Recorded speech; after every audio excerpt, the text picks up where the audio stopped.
Alright, what's going on, everybody? A new format unlocked, baby. Let's go. I'm sorry that this isn't the most polished tier list that you've ever seen, but today is my first tier list video. Now, I'm going to be going through the 12 most notable Misfits main events and ranking them. Obviously, S tier being the best and F tier being the worst, so let me not waste any more time. Let's get right into it. But real quick before, first of all, subscribe if you like Misfits boxing, pro boxing, or UFC content. I post consistently around here. And also, let me explain my criteria. I'm going to be going on fight quality, fight buildup, and overall performance from both fighters. Like one-sided beatdowns will be knocked down a tier, that type of stuff. So let's get right into it. First fight that we're going to be ranking, we're starting off spicy here. The prime card, KSI versus Tommy Fury. Now, man, listen, this was definitely a disappointing fight. That's what most people have said about this event. For the most part, the main event and co-main event, obviously Logan Paul versus Dylan Dennis, dragged down the rest of this card. This card is kind of talked down on despite the rest of the undercard being really good. Obviously, Dean versus Waleed 2. It was a tag team match. Salt Poppy versus Slim.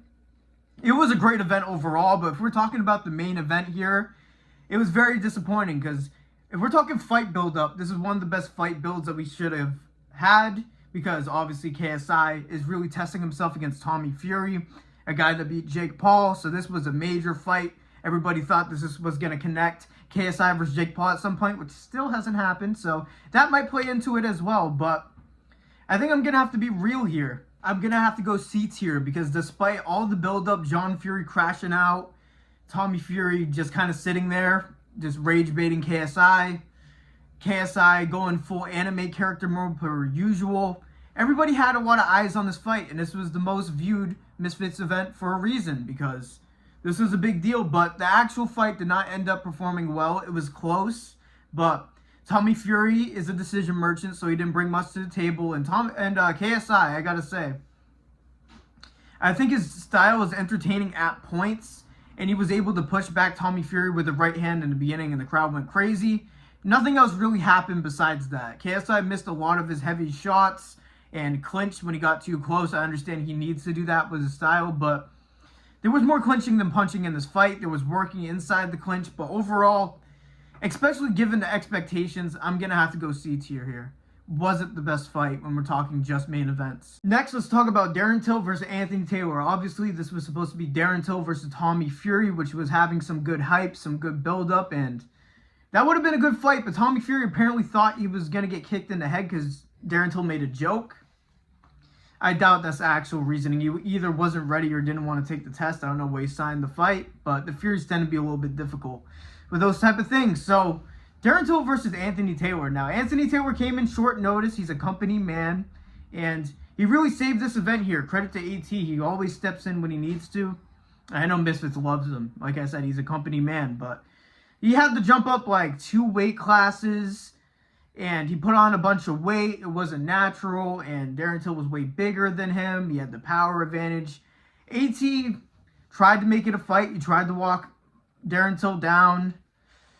But overall, it was a scrap. Anthony Taylor had some success early, but as time went on, he kept walking Anthony Taylor into his straight shots, and he was able to get him out of there pretty quickly. So, but I'm going to go B tier. Even though it was a mismatch, Anthony Taylor brought the fight and ended up being a good scrap while it lasted. And it's definitely not in the same tier as KSI versus Tommy Fury when it comes to like fight quality. You know what I mean? I think it was pretty good because we got a knockout, we got a finish, a highlight. So that's already above what the fuck happened in that KSI versus Tommy Fury fight. So I'm going to go B tier. All right, now let's talk about an OG one. Jay Swingler versus Nick LMAO. Now, you're either going to think I'm crazy or you think I'm preaching based on how much ball knowledge you have about Misfits, but I'm going A tier here. You might call me crazy, but this is OG influencer boxing at its best, these type of fights, and Jay Swingler was even the heavy favorite going into this fight. Nick LMAO's debut, a lot of people were counting him out, including me at the time, and Nick went in there and put on a great fight. It was a great overall scrap. Jay went in and pressured. Nick showed good head movement, good defensive ability, especially for a debut. He had a nice check left hook, and he was working very well, and a lot of people think that Nick got robbed in a decision in this fight, and I feel like that's the way I felt at the time. it seems like Nick has gotten a lot of those decisions where he kind of should have won and they didn't give it to him. It's really rough. I feel like he's a lot better than what his record is. And yeah, I feel like Nick really has a place here, and fights like this show it. He's not afraid to brawl. He always has good fights when he's in there, whether he wins or loses. So yeah, this is an A-tier fight for me. Call me crazy, but this is what influencer boxing is. Two newer guys, and I like the more experienced influencers going at it, like Assault Poppy versus Slim, and those type of things. Gib versus Slim, which we'll get to. Those fights are really great, but these OG influencer fights just have a charm to them, especially when they have a brawl. This is an A-tier fight for me. Let's talk about Jarvis versus B-Dave now. This is the thing about this fight. Even though this was a great scrap, this is probably one of my favorite fights in Misfits in general. This was a real tested fight for Jarvis. B-Dave is always entertaining. He's one of my favorite boxers in Misfits. Always just walks forward and throws hammers. And Jarvis tested if he really got it in this fight, and he did. He dropped B-Dave in opening seconds. He was able to outclass B-Dave throughout the fight, but B-Dave also tested Jarvis's chin a couple times. He tested Jarvis's defense, his patience, everything. Jarvis, despite his lack of experience, even though he's in Floyd Mayweather's gym, that's quite an advantage to have. But Jarvis was able to show that he's accurate, he's technical, especially given how much he's been boxing, and it was overall a really good fight. B-Dave made it competitive at times. It wasn't a one-sided beatdown, but Jarvis was able to pull away with it at the end. So I'm going to go B tier because despite it being a really good fight overall, I feel like it lacked the hype. It was kind of one of those fights where Jarvis needed to be tested. B-Dave was ranked around the spot where they wanted him to be. This was more of a prove-it fight. It didn't really have that build-up just because B-Dave is kind of slept on, even though I think he's hilarious. Obviously, not as many people knew him as Jarvis, so people kind of were just tuning in for Jarvis for the most part. And it just didn't have that buzz that kind of puts it in the A and S tier. And I understand that. I know looking at it now that Nick LMAO versus Jay Swingler didn't have the craziest buzz either, but I think that fight was just crazy good, especially OG-wise. So I feel like that makes a little bit more of a difference. Misfits was a little bit more established here. And this didn't have the same charm or buzz to it. So it's B tier despite it being a really good fight. For the Guitar Cards main event, a Nissan Gib versus Slim Alberherd. Now, when we're talking about all the criteria here, when we're talking build-up, fight performance, everything, this is my first S tier on this list because, listen, I know that was somewhat one-sided. Slim got his ass beat for the most part, but going into it, first of all, the hype was top tier. The face-offs, people don't like Slim a lot of the time, but you cannot deny he is a good heel. In Misfits, and Nissan Gib is a great trash talker. It feels natural. Doesn't feel like it's forced or scripted or anything. Gib is one of my favorite influencer boxers, if not my favorite influencer boxer. So maybe this could be biased. Let me know if you guys agree or disagree down below. But there was this whole feeling that, like, we obviously saw a Nissan Gib get dropped by Austin McBroom early in their fight. And obviously the Jake Paul fight, he got rung really easily. People were thinking maybe Slim can land the shots and be wild enough to knock out Gib. And even though I picked the Nissan Gib, I was a little bit nervous about the knockout threat. So going into the fight, it kind of felt 50-50. Even though I was edging out Gib, I know he was the better overall boxer. Slim came out there. I know he said he broke his hand, and it might have been early in that fight. But he came out more technical. He came out more tight. And on paper, he got better. It just wasn't a better fit for the fight. It should have been the older Slim in there. It would have caused the Nissan Gib a lot more trouble, even though I still think ultimately Gib would have won the fight by decision. But he landed some good shots on Gib, and Gib took him. So he takes shots a lot better than he did before. And he hit Slim with some really good shots. But I think this was one of the most anticipated fights in influencer boxing. I think it lived up to it. So that is my first S tier. Holy fucking shit. We're talking polar opposites here. Let's talk about Fox the G versus Evil Hero and Most Wanted now. I'm sorry, Fox. Fox has shown love to the channel before, but he knows that this shit was fucked. And it's not his fault. It's not his fault whatsoever. This whole event was cursed. There was a bomb threat where it canceled Lil Cray Cray and Yuddy.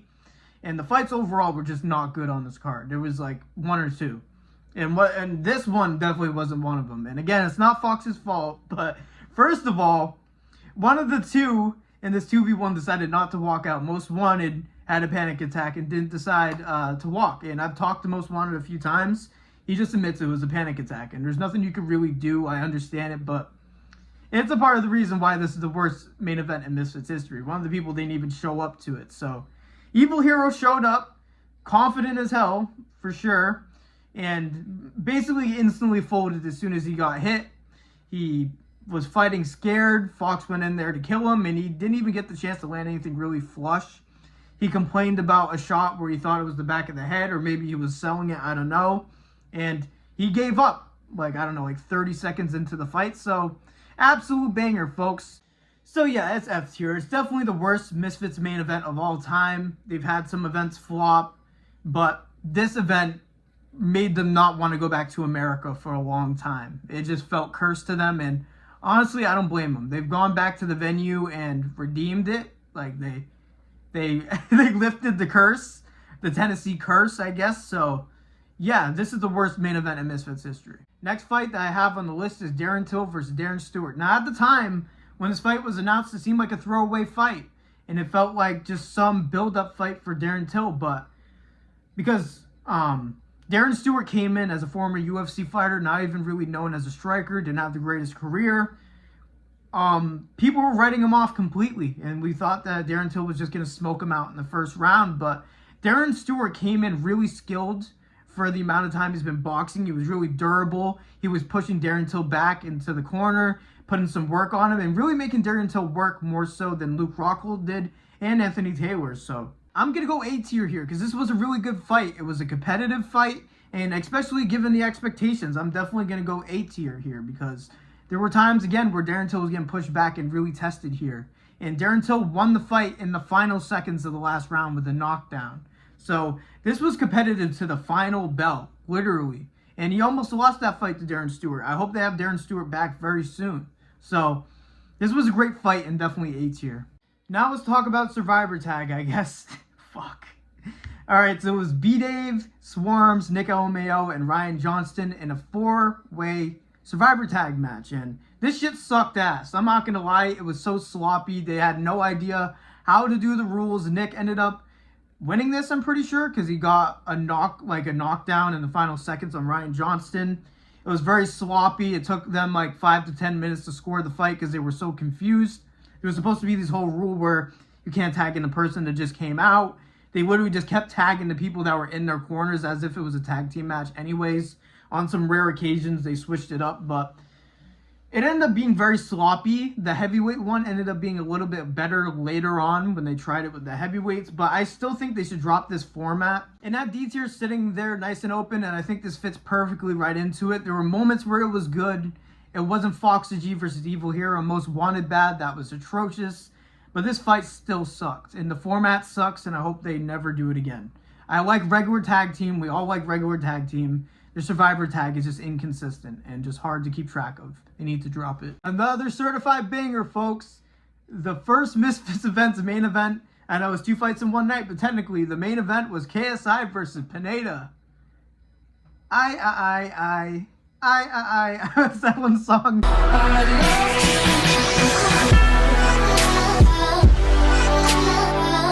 Yeah, let me just throw this shit right into D tier because it was literally just Pineda complaining about back of the head shots until he got finished.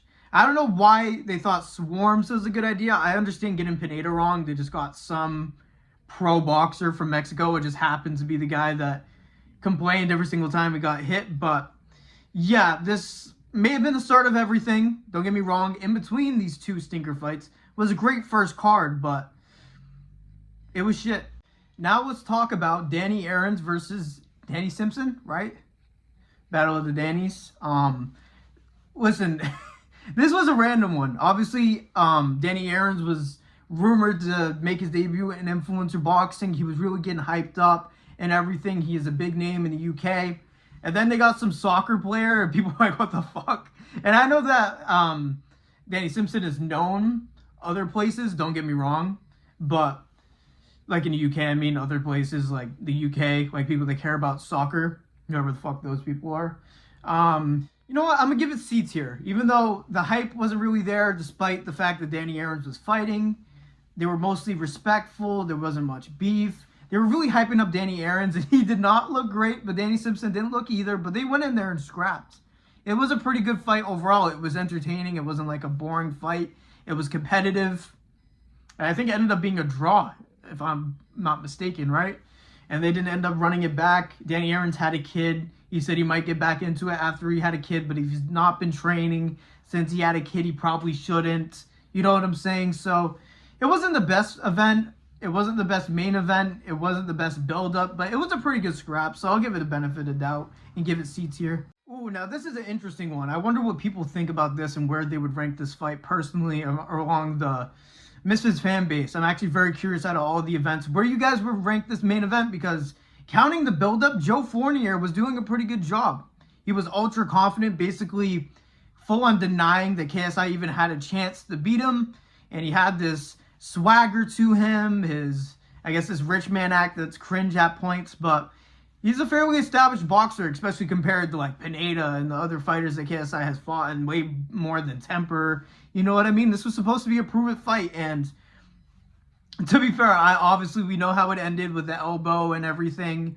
But if that elbow didn't happen and he just knocked out Joe Fournier clean, because he did rock him with the overhand first before he landed the vicious, nasty elbow, he was doing very good in general, and I feel like that would be a really good prove-it fight for KSI, but the entire elbow just ruined it completely. It ruined the momentum, everything. It's kind of similar to like an Emmanuel Augustus win. Not Emmanuel Augustus. It was Andre August. Jesus Christ. Those are two a little bit different people, guys. Just a little bit. But like Jake Paul's win versus Andre August and Ryan Berlin, it's like that type of win where it's just boxing cred. And he fought a real boxer, you know what I mean? And he beat him pretty convincingly. The blitz style looked the best that it did in any other fight, besides obviously the Temper knockout. KSI looked pretty good with that. So where would I rank it? I'm gonna go B. You guys might call me crazy, might call it stupid. You guys might like put it F tier because of the finish.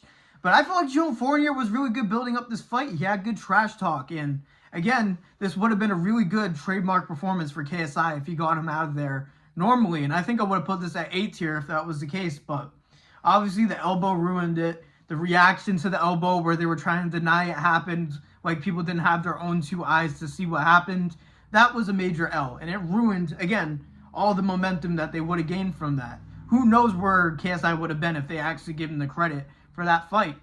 So I'm going to go B tier for one, because it would have been a good knockout if it wasn't an elbow. And also the build-up was pretty fucking good. You guys got to admit that. Now, last but not actually, probably least as well. I'm not going to lie to you. Actually, not least, but it's up there. It's definitely up there. Andrew Tate versus Chase Demore. Damn, we're talking about fucking deflating fights compared to the build-up. Oh my goodness. The build-up for this was great.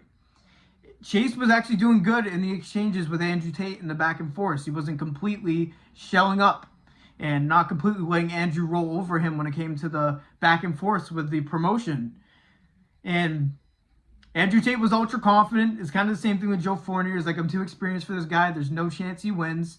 Ultra confident. He had the confidence in the talking, too. He really thought he was going to win this fight. But this ended up being one of the worst Misfits fights of all time. Right up there with, well, Chase has two of some of the worst ever. It was him versus Kells in Qatar. And also now this with Andrew Tate. And obviously the worst fight ever was Fox versus those two. I've already said that a million times in this video, though. I'll give it a D and not an F just because the promotion and the hype is a part of my criteria in this video. But as a fight, it sucks. Andrew Tate gassed within the first 2 rounds. Chase Demore could have knocked him out easily second or third round, but he wasn't able to land any shots. There was a bunch of sloppy missed punches. He landed some nice shots on Andrew Tate that hurt him, but no drops, no nothing, no huge moments. Just a lot of clinching and a lot of missed punches. And just really just not good boxing. It wasn't the best look for Misfits. Like, for example, imagine like somebody around here, right, where not a lot of people like Misfits, right? Imagine that was the event where I was like, yo, we got to watch this event. Andrew Tate versus Chase Demore. This is going to be a banger. Those are the type of fights that make them never watch Misfits again. I hope, well, there's definitely some people that watch Misfits for the first time, and it was that fight. But that is not good business to have that type of fight. And I know Mams was upset that Andrew Tate lost because he was supposed to be the CEO, call his own fights, have this aura to him, an instant aura debt, from this loss. So, I'm not going to give it F tier. Jesus, but I'm going to give it D. Because Bro, it just sucked. It just sucked. I don't know what else to say, but it's not F because the promotion was there. I was excited for it. Most people were excited for it, especially the Andrew Tate fanboys that are still defending him to this day. To this day. All right, so that was my Misfits boxing tier list. Make sure you guys let me know if you disagree with anything. If there's any main events that I missed that should have been on here, please let me know in the comments down below. And yeah, F tier is only for Fox versus Most Wanted and Evil Hero. The rest was a little bit spread out. And I think the best main event in Misfits Boxing was an Isan Gibb versus Slim. Let me know if you guys agree. So, yeah, man, that's all I had for you guys today. I didn't make an upload yesterday for the Misfits event, so I had to make up for it somehow. So I hope you guys appreciate it. Make sure you guys like the video, subscribe, turn on notifications, all that all matters, especially if you like Misfits Boxing, pro boxing, UFC content. At least 3 to 5 posts a week, double instant reaction on Saturday, predictions for UFC and Tyson Fury versus McMurdoch happening this week. So make sure you guys hit notifications on all so you get every single post. So thank you guys for listening to me yap like usual. God bless every single one of you. Happy Easter. Everybody thank Jesus for everything he's done, and he died for us. Never forget that. God bless every single one of you, and peace out.